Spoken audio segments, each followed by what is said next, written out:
আসসালামু আলাইকুম everyone, welcome my channel শখের রাঁধুনি। আশা করছি সবাই ভালো আছেন। আজকে আমার রেসিপি ছোটো চিংড়ি মাছ দিয়ে পাস্তা।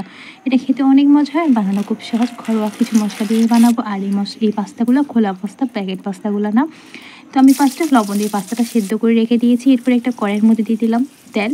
এরপরে দিয়ে দিলাম রসুন কুচি, সুগন্ধি পাতা আর পেঁয়াজ কুচি আর ছোটো চিংড়ি মাছ। খুব ভালো করে কষিয়ে নেব। এরপরে দিয়ে দিব, যখন চিংড়ি মাছটা একটু লালচে টাইপের হয়ে আসবে, পেঁয়াজটা নরম হয়ে যাবে, তখন দিয়ে দিব হলুদ গুঁড়া আর ধনিয়া গুঁড়া 2 চামচ। এরপরে এটাকে খুব ভালো করে কষিয়ে নেওয়ার পর দিয়ে দিব ম্যাজিক মশলা 2 প্যাকেট। এগুলো বাজারে পাওয়া যায়, সেই ম্যাজিক মশলাগুলো।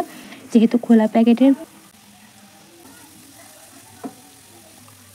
না, তো সেজন্য ম্যাজিক মশলাটা ইউজ করবো। এরপর আমার স্বাদ অনুযায়ী কাঁচা মরিচ দিয়ে দিলাম। আর আমি ধনিয়া পাতাটা এভাবে একসাথে দিয়ে দিই, তাহলে আমার কাছে ধনিয়া পাতার ফ্লেভারটা অনেক ভালো লাগে লাস্টে দেওয়ার থেকে। স্বাদ মতো লবণ দিয়ে ভালো করে কষিয়ে নেওয়ার পরে আমি পাস্তাগুলো দিয়ে দিব। পাস্তাগুলো দিয়ে খুব ভালো করে নাড়াচাড়া করার পরে আমি অন্য একটা বাটিতে নিয়ে নিব চিনি 1 চামচ, নিয়ে নিব গুঁড়ো দুধ, নিয়ে নিব 1.5 চামচ কর্নফ্লাওয়ার। গুঁড়ো দুধটা নিয়ে নিলাম 1 চামচ মতো। এরপরে একটু পানি দিয়ে খুব ভালো করে এটাকে নাড়াচাড়া করে নেব। এরপরে পাস্তার মধ্যে দিয়ে দেবো, একটা গ্রেভি ভাপ আসবে। এই আসুর চাইলে শুধু কর্নফ্লাওয়ার দিতে পারেন, যেহেতু আমার বাসায় ছোটো বাচ্চা আছে সেই জন্য আমি এভাবে দিয়ে। আর চাইলে টমেটো সস আর সয়া সস দিতে পারেন, তবে আমি আমার বাচ্চাদের জন্য এই সসগুলো ইউজ করি না। আজকে এইটুকু। আসসালামু আলাইকুম।